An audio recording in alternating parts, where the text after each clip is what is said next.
Praise Lord अजीजों, कलीसियाई जीवन पर समझने के लिए हमें 3 बातों पर गौर कर रहे हैं। पिछले सरमन में हमने पहली बात देखी जो थी कलीसियाई जीवन के लिए हमारी देह की प्रस्तुति के बारे में हमने सीखा था। अब हम दूसरी बात के विषय में देखेंगे जो कि है कलीसियाई जीवन के लिए मन का नवीनीकरण। मेरे अजीजों, अपनी देह प्रभु को समर्पित करने के पश्चात कलीसियाई जीवन को साकार करने के लिए हमें दूसरा कदम तुरंत उठाना चाहिए। हमारा मन नया होने के द्वारा हमें बदलना है। रोमियो 12 बाब और उसकी दूसरी आयत में हम देख सकते हैं, मेरे अजीजों, हमारा मन स्वयं ही परमेश्वर के लिए कुछ करने को उगत था, अब वो मसीह पर निर्भर है। ये मन जो प्रभु पर निर्भर करता है उसका नवीनीकरण, प्रकाशमान और पुनः शिक्षित होना आवश्यक है। मेरे अजीजों, यहाँ एक वास्तविक उदाहरण है, एक भाई जो वास्तविक रूप से प्रभु से प्रेम करता है और कलीसियाई जीवन को भी प्रेम करता है। निश्चित रूप से उसने अपनी देह बलिदान के रूप में प्रभु और कलीसिया को समर्पित कर दी, परंतु स्वयं को देने के पश्चात वो कलीसिया के लिए एक समस्या बन गया। पहले कलीसिया में शांति थी, परंतु अब जब उसकी देह कलीसिया में आती है तो उसका मन भी आता है, जिसका अभी तक नवीनीकरण नहीं हुआ है। मसीहत की पुरानी बातों को वह अभी तक अपने मन से नहीं निकाल पाया था जब तक उसने अपनी देह को नहीं दे दी। उसने कलीसिया के विषय में कोई चिंता नहीं थी। उसने कहा, यदि मेरे पास समय रहा और मेरा मन हुआ तो मैं और सभा में आऊंगा, यदि नहीं तो मैं नहीं आऊंगा। परंतु अब वो प्रभु से अधिक प्रेम करता है, इसलिए उसने स्वयं को प्रभु को और कलीसिया को दे दिया है। अब वो पूर्ण रूप से कलीसिया के प्रति समर्पित है, परंतु जबकि उसकी देह आती है तो उसके साथ समस्या उत्पन्न करने वाला उसका मन भी आता है, जो अपने साथ कई प्रकार के विचार, शिक्षाएं, विचारधारा और विभिन्न प्रकार की चिंताएं लाता है, जिनके कारण कलीसिया में कठिनाई उत्पन्न होती है। मेरे अजीजों, देह के समर्पण के पश्चात मन का नवीनीकरण होना चाहिए। जब हम कलीसिया के प्रति अपनी जिम्मेदारी का पूरी तरह निर्वाह करते हैं तो हमारे मन भी शुद्ध, नवीन और पुनः शिक्षित होने चाहिए। अपने मन को नया करने और पुनः शिक्षित करने के लिए हमें अपने पुराने विचारों को त्यागना होगा, स्वाभाविक विचारों को त्यागना होगा और तमाम परंपरागत शिक्षाओं और विचारों को त्यागना होगा। मन का नवीनीकरण करना इसी को कहते हैं। फिर कलीसियाई जीवन संभव है, अन्यथा कलीसिया में उथल पुथल करने और गड़बड़ी फैलाने वाले मन सबसे प्रमुख स्रोत होंगे। उस प्रिय भाई ने जब से वो कलीसिया में आए समस्याओं का अंबार लगा दिया। उनके आने से पूर्व कलीसिया में बड़ी शांति और एकता थी, परंतु उनके आने के बाद से उनकी सोच के कारण कलीसिया में गड़बड़ी उत्पन्न हो गई। उनका विचार है, मेरा हृदय तो अच्छा है मेरा अजीजों, परंतु वास्तव में उनका मन भयानक है। उनके मनों को परिवर्तित करने के लिए अनेक पुरानी चीजों को हटाना पड़ेगा मेरे अजीजों। और तीसरी चीज है कि कलीसियाई जीवन के लिए हमारी आत्मा उत्सुक है मेरे अजीजों। सर्वप्रथम देह को प्रस्तुत करना आवश्यक है, फिर मन को जो प्राण का प्रतिनिधित्व करता है नया करने की आवश्यकता है, और अंत में आत्मा को प्रज्वलित करने की आवश्यकता है जो तीव्रता से जलती है। हमें आत्मा में उत्सुक होना है। रोमियो 12 बाब उसकी 11वीं आयत कहता है, प्रयत्न करने में आलसी ना हो, आत्मिक उन्माद से भरे रहो, प्रभु की सेवा करते रहो। मेरे अजीजों, एक भाई ने हो सकता है कि अपनी देह प्रभु को और कलीसिया को समर्पित कर दी हो और शायद उसका मन पूरी तरह नया हो, क्योंकि तमाम पुरानी चीजों को अलग किया जा चुका है, परंतु वो अपनी आत्मा में एकदम ठंडा हो। ये हो सकता है, वो कोई समस्या तो नहीं है, हाँ वो एक बोझ अवश्य बन गया है। जितनी बार वो सभा में आता है वह कब्र की तरह ठंडा बैठा रहता है। वो हमेशा शांत रहता है और किसी प्रकार की गड़बड़ी नहीं करता, परंतु कलीसिया को उसे एक बोझ के समान ढोना पड़ता है। जब वरिष्ठों और प्रचारकों की सभा में जिम्मेदारियों को बांटा जाता है तो वह वहां खामोश बैठा रहता है। उसका रवैया है, मैं पूर्ण रूप से आपके साथ हूं और मैं कलीसिया के लिए हूं, मेरी कोई समस्या नहीं है, आप लोग कुछ भी कहें मुझे उससे कोई समस्या नहीं है। आप लोग कुछ भी कहें मुझे उससे कोई भी समस्या नहीं है। मेरे अजीजों, कल्पना कीजिए कि वो वहां जितने जिम्मेदार भाई सभा में उपस्थित हैं, यदि इसी प्रकार का रवैया अपनाएं तो जवाबदेही या जिम्मेदारी कौन उठाएगा? वो सब भाई भी बोझ बन जाते हैं, क्योंकि उनमें से एक भी कलीसिया के बोझ को कम करने में अपना योगदान देने को तैयार नहीं है। एक तरफ तो हमें मुसीबत नहीं बनना है और दूसरी तरफ गड़बड़ी पैदा करने वाला नहीं बनना है। भाइयों में से कोई फसाद नहीं है, परंतु हमें सदा तत्पर रहना है, हमें जागृत रहना है और जागृत करते रहना है। अवश्य ही हमें अपनी आत्मा में सरगर्म रहना है। मेरे इस बात की संभावना है कि मसीह जीवन व्यक्तिगत और निजी दिखाई दे, परंतु वास्तव में ऐसा है नहीं।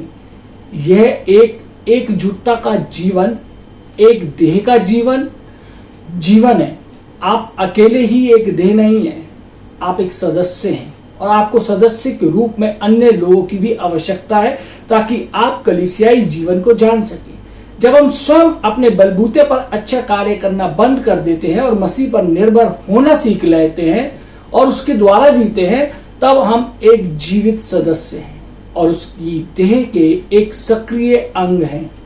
तब पक्के तौर से प्रभु को अपनी देह देने के द्वारा हमें कलीसियाई जीवन को जानना है।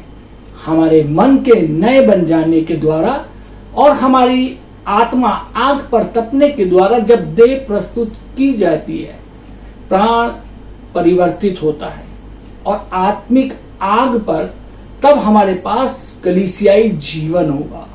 मेरे अजीजों, हम एक जीवित कार्य करने वाले सदस्य होंगे, उत्पात मचाने वाले नहीं, ना ही ठंडे या मृत सदस्य। मेरे अजीजों, हम एक निष्क्रिय सदस्य नहीं होंगे, बल्कि समय के साथ चलने वाले जोश से भरे हुए सक्रिय सदस्य। हमें कलीसियाई जीवन की वास्तविकता होगी हमारे अंदर। मेरे अजीजों, आत्मा और प्राण के विषय में विचार करने के लिए अनेक महत्वपूर्ण विवरण हैं, परंतु अभी हमारा ध्यान मुख्य रूप से परमेश्वर का निवास स्थान बनने पर केंद्रित है। हमने मिलाप वाले तंबू पर जो परमेश्वर का निवास स्थान है काफी ध्यान दिया है। हमने देखा है कि पिछले सरमों में कि ये भारी आंगन और मिलाप के तंबू के दो भागों से मिलकर बना हुआ है। पवित्र स्थान और परम पवित्र स्थान भी हमने देखा है। आइए हम इन स्थानों का जायजा लें। मेरे दोस्तों, बाहरी आंगन में वेदी है जो मसीह के क्रूस को दर्शाती है, और फिर हौद जो पवित्र आत्मा के शुद्धिकरण के कार्य को दर्शाती है। मेरे दोस्तों, पवित्र स्थान में वो मेज है जिस पर रोटियां रखी जाती हैं। आतिशदान है, आतिशदान मतलब कि एक जिसमें मोमबत्ती जलती है, जिससे रोशनी होती है। वहां पर एक आतिशदान है और धूप की वेदी है। ये तीनों चीजें हमारे जीवन में मसीह के विभिन्न पहलुओं को बताते हैं। रोटी वाली मेज मसीह के रूप में हमारे प्रतिदिन की आपूर्ति को दर्शाती है, वो हमारे जीवन की रोटी है। आतिशदान मसीह को हमारे जीवन के प्रकाश के रूप में दिखाता है। जीवन की आपूर्ति जिसका हम उपयोग करते हैं प्रकाश बन जाता है जो हमारे अंदर चमकता है। अगला धूप की वेदी है जो मसीह के पुनरुत्थान की मधुर सुगंध को दर्शाती है। मेरे अजीजों, परम पवित्र स्थान में एक वस्तु है वाचा का संदूक, एक प्रकार से स्वयं मसीह। वाचा के संदूक में तीन वस्तुएं हैं। गुप्त मन्ना जो आंतरिक जीवन और आंतरिक जीवन की आपूर्ति है, गुप्त व्यवस्था जो हमारे आंतरिक प्रकाश देने वाली है, और गुप्त लाठी जिसमें से कलियां फूट रही थी जो आंतरिक पुनरुत्थान की शक्ति और अधिकारी है। मेरे अजीजों, गुप्त मन्ना, गुप्त व्यवस्था और गुप्त अधिकार सब पुनरुत्थान में है। वो उन बराबरी के तीनों तत्वों से कहीं अधिक गहरे हैं जो परम पवित्र स्थान में है। मेरे अजीजों, ये सब वस्तुएं उस तंबू में पाई जाती हैं जो परमेश्वर का निवास स्थान है। बाहरी आंगन में और परम पवित्र स्थान में इन 8 वस्तुओं का अनुभव भी परमेश्वर की वास्तविक भवन, कलीसिया की वास्तविक वस्तुएं हैं। यदि हम परमेश्वर के निवास स्थान के भवन बनना चाहते हैं तो हमें पवित्र आत्मा द्वारा किए गए शुद्धिकरण और मसीह के क्रूस द्वारा समाप्त किए गए कार्यों को अनुभव करने की आवश्यकता है। हमें मसीह का अनुभव अपने जीवन के रूप में, अपने प्रकाश के रूप में और अपने पुनरुत्थान की सुगंध के रूप में भली भांति कर लेना चाहिए। इसके अतिरिक्त हमें स्वयं मसीह का वास्तविक अनुभव गुप्त मन्ना के रूप में, गुप्त व्यवस्था के रूप में और गुप्त अधिकार के रूप में कर लेना चाहिए। इन सब पहलुओं में मसीह का अनुभव परमेश्वर के भवन की असली या वास्तविक चीज है, जो भवन निर्माण की सामग्री देती है। मेरे से नए नियम की कलीसिया किसी विशेष नमूने की कलीसिया नहीं है, बल्कि जीवन और मसीह के अनुभव की कलीसिया है। मान लीजिए हमें कहना चाहिए, आओ हम उस व्यक्ति के नमूने पर उस मनुष्य को बनाएं। इस प्रकार हम एक हाथ मोम की बनाते हैं, एक सिर संगमरमर का, धड़ लकड़ी का और पैर मिट्टी के बनाते हैं। एक बार जब हमने इन सबों को एकत्रित कर लिया माप के अनुसार और आकृति के अनुसार और उन्हें ठीक उसी रंग में रंग दिया, तो हमारे पास उस व्यक्ति का सही नमूना बन गया। परंतु हमारे पास उस व्यक्ति की वास्तविकता नहीं होगी। वास्तविक मनुष्य को किसी नमूने के आधार पर बनाया नहीं जाता, परंतु वो जीवन की बढ़ती के अनुसार जन्म और परिपक्व होता है। यह मनुष्य सर्वप्रथम एक जीवित माता से उत्पन्न हुआ और प्रतिदिन के पोषक आहार के द्वारा बढ़ता गया। अंत में वह उसे स्वरूप में बना जिसका एक निश्चित नमूना था। नहीं तो नमूना तो अवश्य होगा, परंतु मनुष्य नहीं। मैंने एक मित्र से कहा, आइए हम नमूने को भूल जाएं और पूरा ध्यान जीवन पर केंद्रित करें। उदाहरण के लिए मान लीजिए आपके पास एक छोटा लड़का है, आप उसके स्वरूप पर अधिक ध्यान नहीं देते, आप उसको किसी एक विशेष प्रकार के सांचे में ढालने के लिए दिन प्रतिदिन प्रयत्न नहीं करते। सर्वप्रथम वो अपनी मां से उत्पन्न होता है, फिर उसे दूध और बच्चे के आहार से पृष्ठ किया जाता है, मजबूत बनाया जाता है, फिर बच्चा दिन रात बढ़ता जाता है और एक निश्चित आकार को प्राप्त करता है। वह आकार उसके जन्म और जीवन की बढ़त पर निर्भर करता है। जैसे कि हम अनेक बालक के आकार को नहीं बना सकते, उसी प्रकार हम नए नियम की कलीसिया को भी नहीं बना सकते। यदि हम उसे बनाने का प्रयत्न करेंगे तो हमें नमूना तो मिल जाएगा, परंतु उसमें जीवन नहीं होगा। हमारे लिए संभव है कि हम एक नमूने की कलीसिया बनाएं, परंतु हम एक जीवन की कलीसिया नहीं बना सकते। मेरे से जो कुछ हम बनाते हैं वो वास्तविक कलीसिया नहीं है। पिछले 6000 वर्षों से एक भी जीवित व्यक्ति इस पृथ्वी पर नहीं मिला जिसे बनाया गया हो।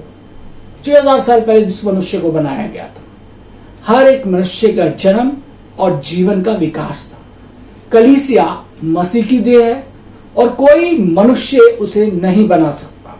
हम बहुत सी चीजें बना सकते हैं, परंतु हम एक जीवित देह को जीवित अंगों सहित नहीं बना सकते। मेरे चीजों, नया नियम में हमें कभी भी कोई आज्ञा या निर्देश नहीं मिलते कि हम कलीसिया का निर्माण करें, किंतु हमारा आह्वान किया जाता है कि हम मसीह का अनुभव करें, दूसरों को मसीह प्रदान करें, आत्मिक जन्म के द्वारा उनके बच्चों को आगे बढ़ाएं। सही अर्थों में कलीसिया जो मसीह की देह है, नए जन्म और उन्नति के जीवन से उत्पन्न होती है। इसलिए हम सिद्धांत पर जोर देते हैं कि उन वस्तुओं के अनुभव द्वारा ही तंबू उत्पन्न होता है। मेरे अजीजों, हम मिट्टी के भवन जरूर बना सकते हैं, हम बहुत बड़ी बड़ी बिल्डिंगें जरूर बना सकते हैं, लेकिन कलीसिया हम स्वयं नहीं बना सकते। मेरे अजीजों, परमेश्वर चाहता है हम इस वचन को अपने जीवन में ज्यादा से ज्यादा लागू करें और जो बहुत अच्छे तरीके से इस वचन को सीखने वाले हो सके कि परमेश्वर ने किस प्रकार से उस पुराने नियम में, जो कि ओल्ड टेस्टामेंट है, उस तंबू के आकार में कलीसिया को बनाया, जो आज भी एक मसीह की प्रस्तुति हमारे को देता है। मेरे अजीजों, इस वचन को मैं अगले रविवार भी जारी रखूंगा। परमेश्वर आप सबको आशीष दे। आमीन। आइए हम दुआ मांगते। महान सामर्थ्य पिता परमेश्वर, धन्यवाद देते हैं आज के सुंदर वचन के लिए प्रभु जी, जिसमें हमने देखा कि परमेश्वर कलीसिया किस प्रकार बनती है। प्रभु जी, हम आपसे विनती करते हैं कि परमेश्वर प्रभु जी, आप हमारे बनाने वाले हैं, हमारे बनाने वाले हैं। हमारे को अपने वचन के द्वारा पौष्टिक आहार देते हैं कि हम बढ़े और प्रभु जी आपके नाम और काम के लिए इस्तेमाल हो सके।